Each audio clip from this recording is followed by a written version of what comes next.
मफ़ाद जे हिफ़ाज़त वारे जज़्बे कामोए तबिके जे हिकदमि शाहूकार बणजण जी ख़्वाहिश सरदारनि पीरनि वॾेरनि जागीरदारनि ऐं मुल्हनि जे बुज़दिलीअ जे हुज़ूरी ऐं अवामी भलाई जे कमनि जी मुखालफ़त वारी ॻाल्हियुनि मुंहिंजे कम में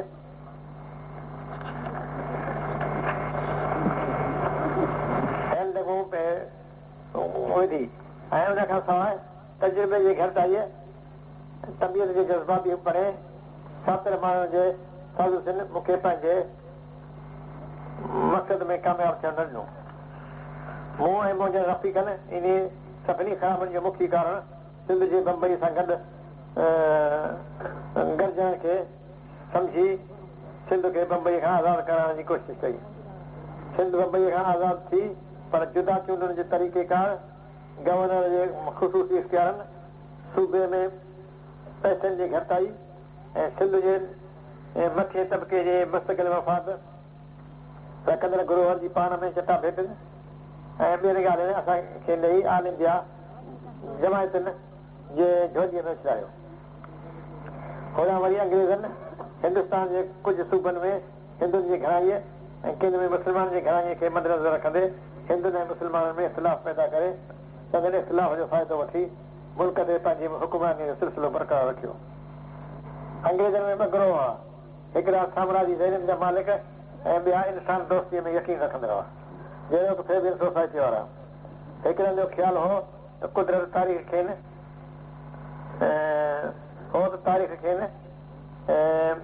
हिंदुस्तान ते हुकूमत क़ाइमु करण जो मौक़ो ॾिनो आहे। इन करे उन मौक़े मां फ़ाइदो वठी पंहिंजे इल्म फन ज़रिए हिंदुस्तान खे सुधारण, हिंदुस्तानी अवाम जो ज़हनी मयार मथां करण लाइ जदोजहद करणु खपे। ॿिया इन ख़्याल जा हुआ त अंग्रेज़ चूंडियल क़ौम हुआ,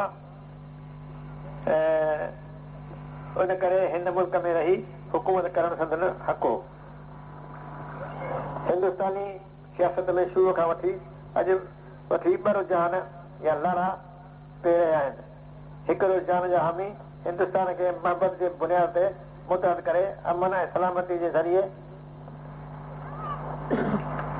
तरक़ीअ जे राह ते वठी वञण जा ख़्वाहिशमंद हुआ। ॿिया तबक़ाती नस्ली मज़हबी ख़ुदमतलबी जे बुनियाद ते मख़सूस इरादनि ते क़ाबिज़ थी हिंदुस्तान खे मुख़्तलिफ़ टुकड़नि में विराइण जा कारण बणिया थे। पहिरीं रुझान जो हामिन मां अशोका विक्रमाजीत अकबर आज़म अंग्रेज़नि सियासी मैदान में ऐं कृष्ण महराज महात्मा बुद्ध महावीर जैन गुरु नानक भगत कबीर ख्वाजा मोइनुद्दीन अजमेरी शाहनाज़ सूफ़ी शाह लतीफ़ बुला शाह सचल सरमस शाह बाहू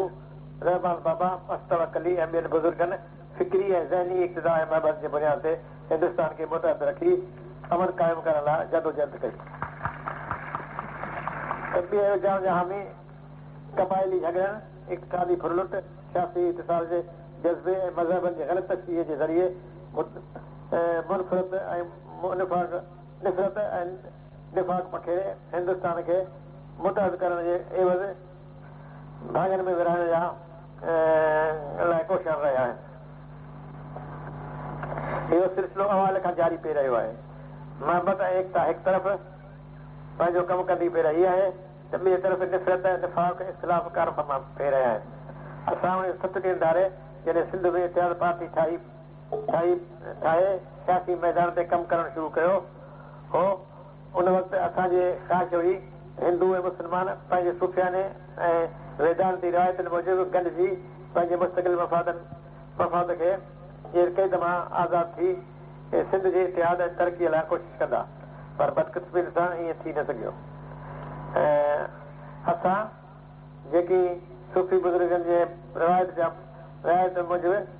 मोहबत जा प्रचारक हुआसीं,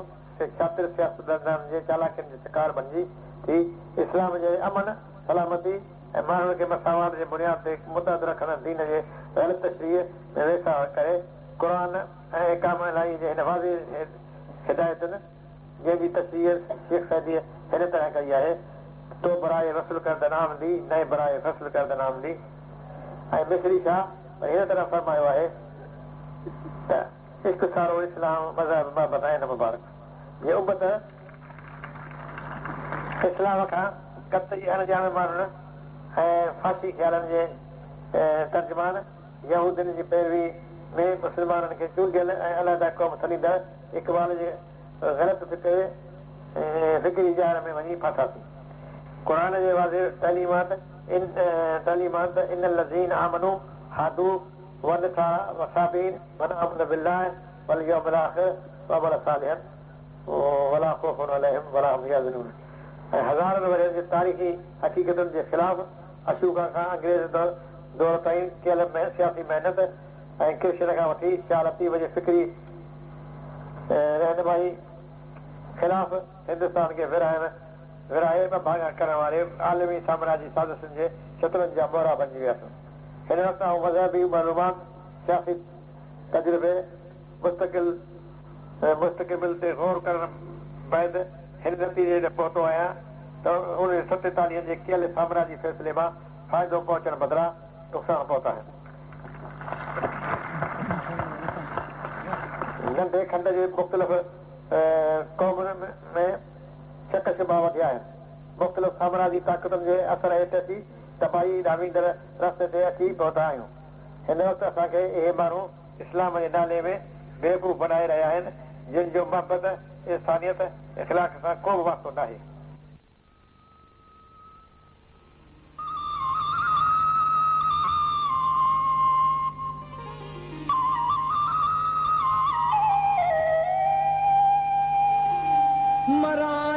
महबूब मां त कांधी औरत जाए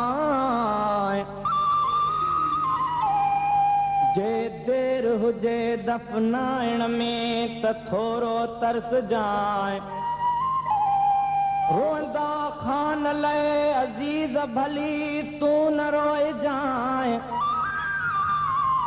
अची लोढ़ लट जाए पिरी पंहिंजन पेरन सां जॾहिं हिन दुनिया मां गुज़ारे वेंदासीं जॾहिं हिन दुनिया मां गुज़ारे वेंदासीं घणनि खे असां बे ओ घणनि खे असां बे ओ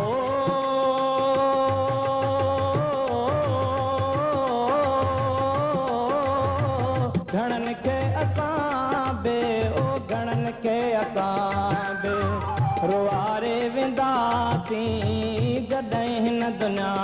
मां गुज़ारे वेंदासीं घणनि खे असां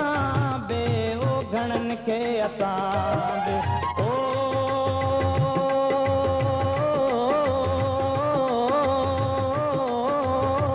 घणनि खे असां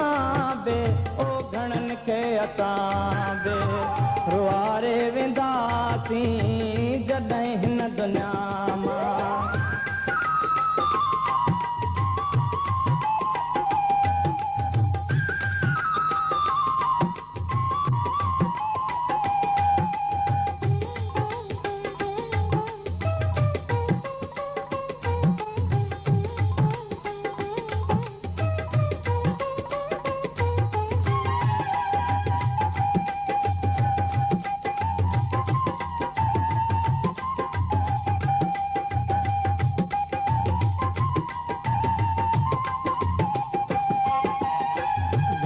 जे हथनि मां किरी थांव पवंदा घणनि जा तयारो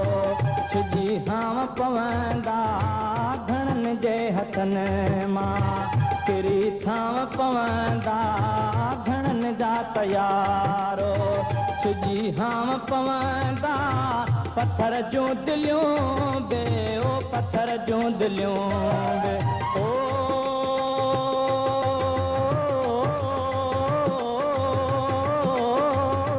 पत्थर जूं दिलियूं बे ओ पत्थर जूं दिलियूं बे पिघारे वेंदासीं जॾहिं हिन दुनिया मां गुज़ारे वेंदासीं घणनि खे असां बे ओ घणनि खे असां बे रुआरे वेंदासीं जॾहिं हिन दुनिया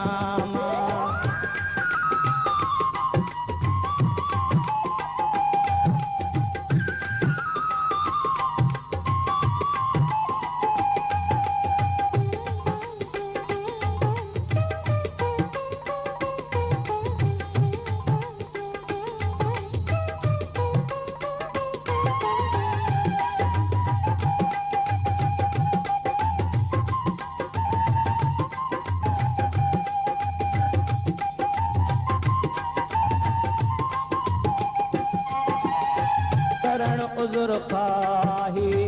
इंदो आड़ो पाड़ो उन महल हूंदो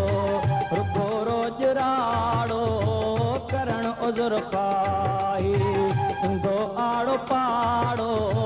उन महल हूंदो रुगो रोज राड़ो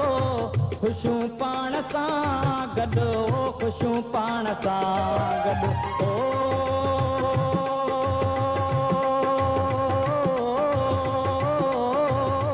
ख़ुशियूं पाण सां गॾु ख़ुशियूं पाण सां गॾु बुहारे वेंदासीं जॾहिं हिन दुनिया मां गुज़ारे वेंदासीं असां बि घणनि खे घणनि खे असां बि रुआरे वेंदासीं जॾहिं हिन दुनिया मां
फुटी पई रात खुटी पई रात खुटी बाख फुटी पई जंहिं पर बेड़ी वार लुढ़क लड़ी प्यालार करे लुढ़क लड़ी प्यालार करे तोहफा थींदे धार खिलंदे यार लुढ़क लड़ी प्यालार करे लुढ़क लड़ी प्यालार करे तोहफा थींदे धार धरती जी जिया जी धरतिया बिनी मुझो रिश्तो बिनी मुझो नातो असली अजलिया धरती जी जिया जी धरतिया बिनी मुझो रिश्तो बिनी मुझो नातो असली अजलिया धरती जी जिया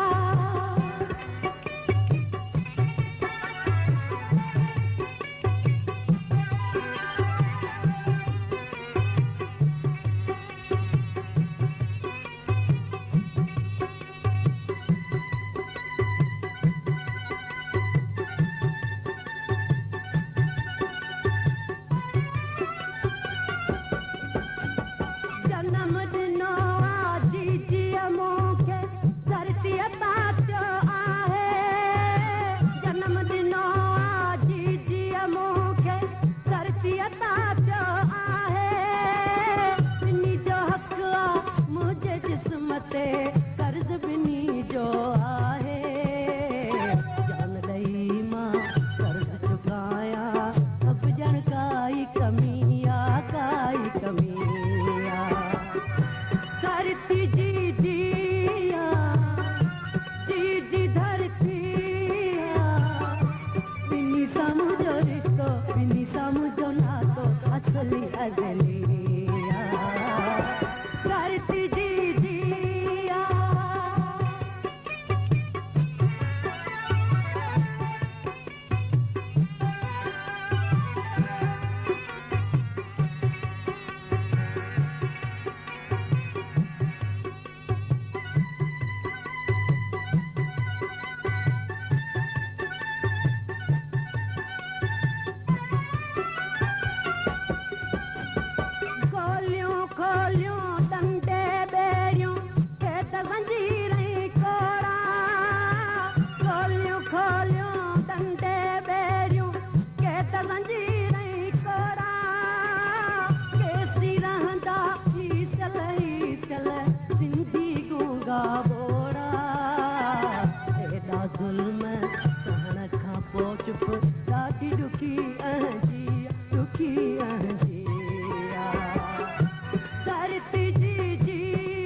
सा मुझो रिश्तो बिनी सा मुझो नातो असली अजलिया धरती जी जिया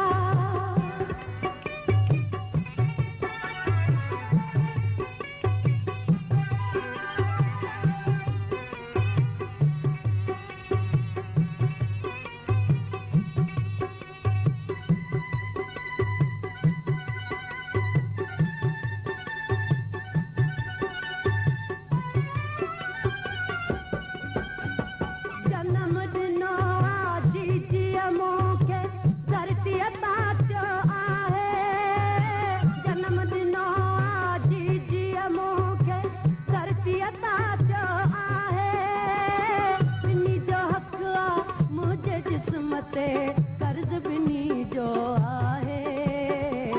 जान दई मां कर्ज चुकाया अब जन काई कमिया धरती जी जिया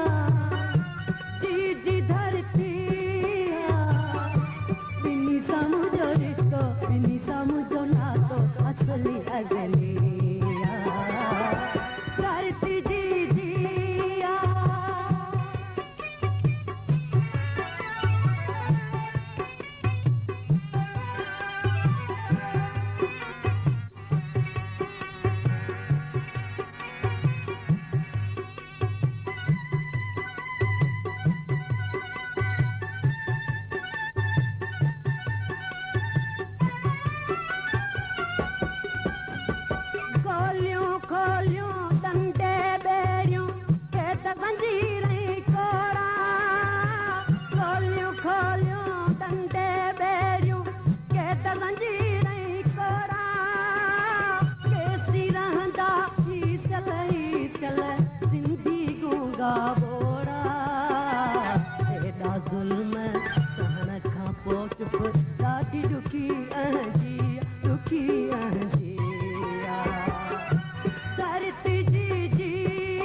सास कयो धोई फर्क वजूद जो तिहां पोइ थियो पहिरीं पसंद पुरीअ जो أعوذ بالله من الشيطان الرجيم بسم الله الرحمن الرحيم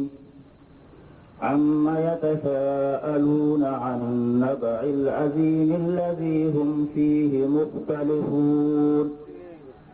كلا سيعلمون ثم كلا سيعلمون ألم نجعل الأرض مهادا والجبال أوتادا وخلقناكم أزواجا وجعلنا نومكم سباتا وجعلنا الليل لباسا وجعلنا النهار معاشا وبنينا فوقكم سبعا شدادا وجعلنا سراجا وهاجا وأنزلنا من المعصرات ماء ثجاجا لنخرج به حبا ونباتا وجنات ألفافا إن يوم الفصل كان ميقاتا يوم ينفخ في الصور فتأتون أفواجا وفتحت السماء فكانت أبوابا وسيرت الجبال فكانت سرابا إن جهنم كانت مرصادا للطاغين مآبا لابسين فيها أحقابا لا يذوقون فيها بردا ولا شرابا جزاء وفاقا إنهم كانوا لا يرجون حسابا وكذبوا بآياتنا وكل شيء أحصيناه كتابا فذوقوا فلن نزيدكم إلا عذابا إن للمتقين مفازا حدائق وأعنابا وكواعب أترابا وكأسا دهاقا لا يسمعون فيها لغوا ولا كذابا جزاء من ربك عطاء حسابا رب السماوات والأرض وما بينهما الرحمن لا يملكون منه خطابا يوم يقوم الروح والملائكة صفا لا يتكلمون إلا من أذن له الرحمن وقال صوابا ذلك اليوم الحق فمن شاء اتخذ إلى ربه مآبا إنا أنذرناكم عذابا قريبا يوم ينظر المرء ما قدمت يداه ويقول الكافر يا ليتني كنت ترابا بسم الله الرحمن الرحيم أئنا لمردودون في الحافرة أئذا كنا عظاما نخرة قالوا تلك إذا كرة خاسرة وإنما هي زجرة واحدة فإذا هم بالصاخرة هل أتاك حديث موسى إذ ناداه ربه بالآخرة والأولى إن في ذلك لعبرة لمن يخشى أأنتم أشد خلقا أم السماء بناها رفع سمكها فسواها وأغطش ليلها وأخرج ضحاها والأرض بعد ذلك دحاها أخرج منها ماءها ترى الحياة الدنيا فإن الجحيم هي المأوى وأما من خاف مقام ربه ونهى النفس عن الهوى فإن الجنة هي المأوى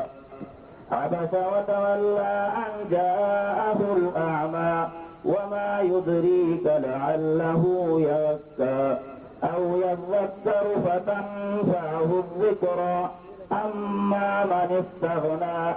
فأنت له تصدى وما सिंध धरती साईं जी एन सैयद ऐं शाह अब्दुल लतीफ़ भिटाई जे नाले सां शुरू जे हमेशह लाज़िम मलज़ूम हुया लाज़िम मलज़ूम आहिनि ऐं लाज़िम मलज़ूम रहंदा शुरू कल्याण अवल अलाह अलीम आला आलम जो धणी कादिर पंहिंजी कुदरत सी काइम आह कदीर वाली वाहिद वहदहू राज़िक रब रहीम सो सारा है सॼो धणी चई हमद हकीम करे पाण करीम जोड़ो जोड़ जहान वहदहू ला शरीक लहू या थो चई ईअं ता मञ मुहम्मद कारणी नितो जानी है ता तूं वञियो कीअं ना ईअं सिर्फ़ ॿियनि खे वहदहू ला शरीक लहू जॾहिं चयो जिन तिन मञियो मुहम्मद कारणी हे जा साण हीअनि तॾहिं मज़ा कनि अवतड़ कहनि ओलियो वहदहू ला शरीक लहू जिन उतो सी ईमान तिन मञियो मुहम्मद कारणी कल्ब साण लिसान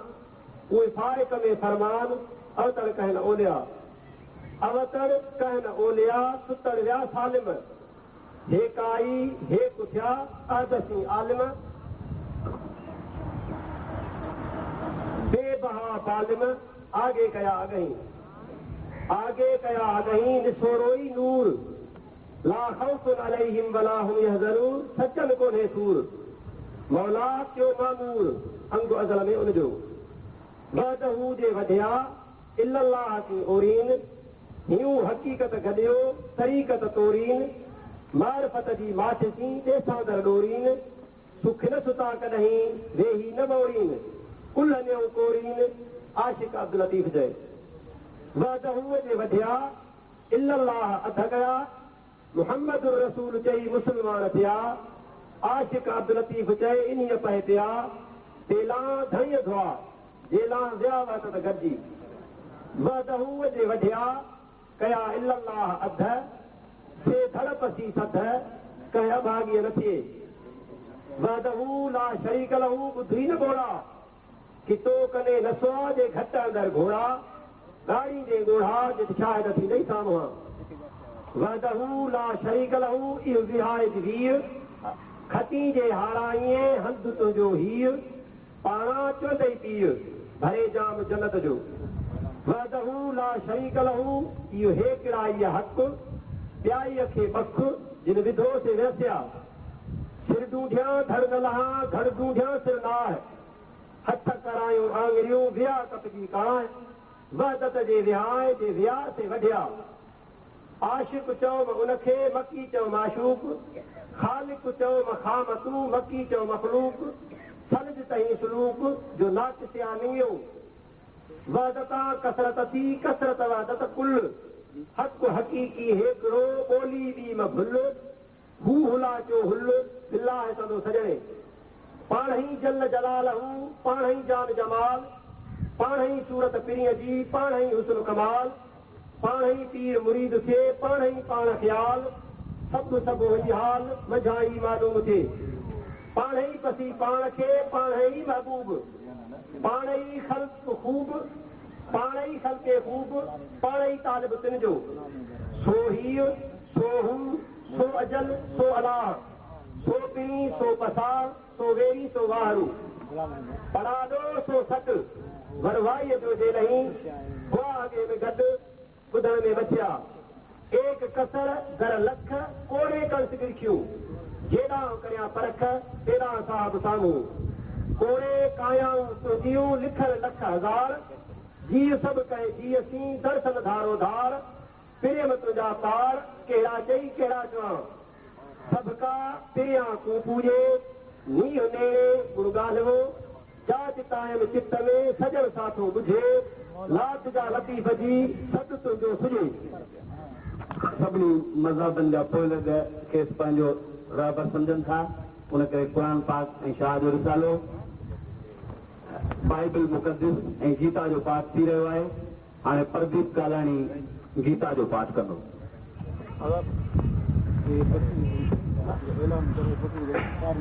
अध्याय 27 राजा पर्जन जो मरतियो